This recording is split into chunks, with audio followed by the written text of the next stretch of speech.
सभी को जय श्री।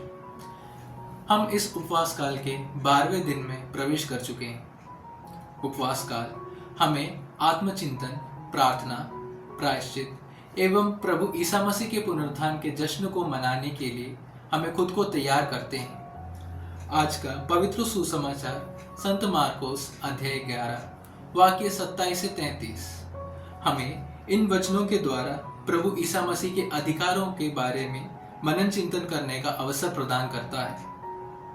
हमें इन वचनों के द्वारा यह देखने को मिलता है कि मंदिर में उपस्थित महायाजकों, शास्त्रियों प्रभु ईसा मसीह की शिक्षाएं, उनके महान कार्यों और चमत्कारों को देखते आते थे।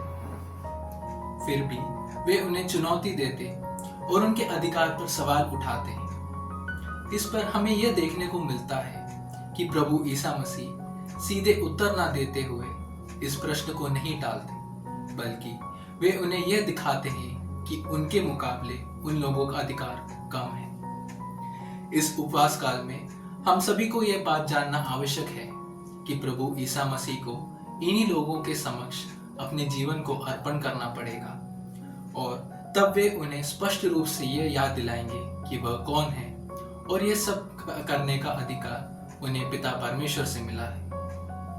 इस उपवास काल में आप इस बात पर मनन चिंतन करें कि आपने अपने जीवन में किस चीजों को अधिकार दिया है।